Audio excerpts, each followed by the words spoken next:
अगदी नवजात बाळापासून ते मोठ्या मुलांपर्यंत सर्वांची सर्दी कमी करणारा, कफ वितळवणारा हा खूप प्रभावी उपाय आपण पाहणार आहोत।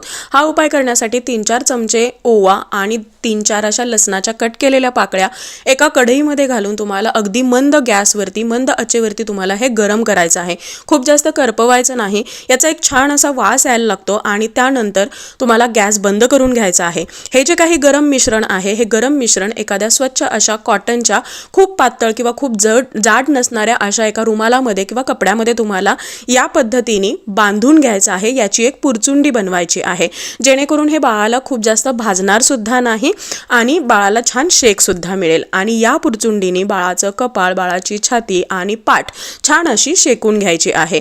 यामुळे छातीमध्ये जमा झालेला जो कफ आहे हा वितळून बाहेर पडायला मदत होते। हा उपाय शक्यतो रात्री झोपण्यापूर्वी किंवा सकाळी उठल्याबरोबर करा, ज्यामुळे याचा प्रभाव लवकर जाणवेल।